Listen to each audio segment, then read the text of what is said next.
Welcome to our channel. Today we how to start your cybersecurity journey with Palo Alto Networks, detailed guide step by step clearly.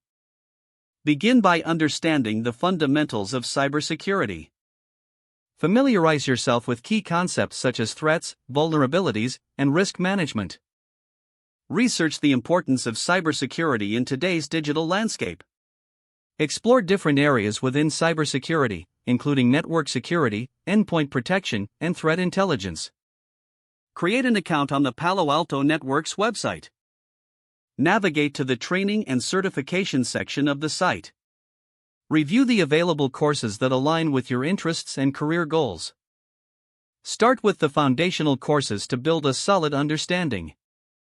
Consider enrolling in the Cybersecurity Essentials course for a broad overview. Once you complete the foundational course, pursue more advanced topics. Look into specific training on Palo Alto Networks products and solutions. Register for the Firewall Configuration and Management course for practical skills. Join the Palo Alto Networks Cybersecurity Academy for deeper insights and resources. Engage in hands-on labs offered through the training programs. Practice your knowledge by simulating real-world scenarios in a lab environment. Participate in online forums and communities to discuss concepts and troubleshoot issues. Leverage the wealth of resources available on Palo Alto Networks blogs and webinars. Consider obtaining a certification, such as the Palo Alto Networks Certified Cybersecurity. Prepare for the certification exam by reviewing specific study materials and practice tests. Stay updated on the latest trends in cybersecurity by following industry news. Network with professionals in the field through LinkedIn or local meetups. Continue to expand your skills and knowledge with ongoing education and training.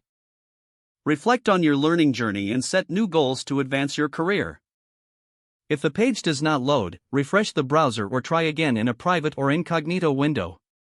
Make sure you are using the correct email address, then retype it carefully to avoid small typos. If your password is not accepted, use the reset option and create a new strong password you can remember. Check your spam folder for verification or security emails, then complete any requested confirmation step. Enable two-factor authentication if available to improve account security and reduce unauthorized access risk. Don't forget to like this video and subscribe to our channel for more step-by-step tech guides.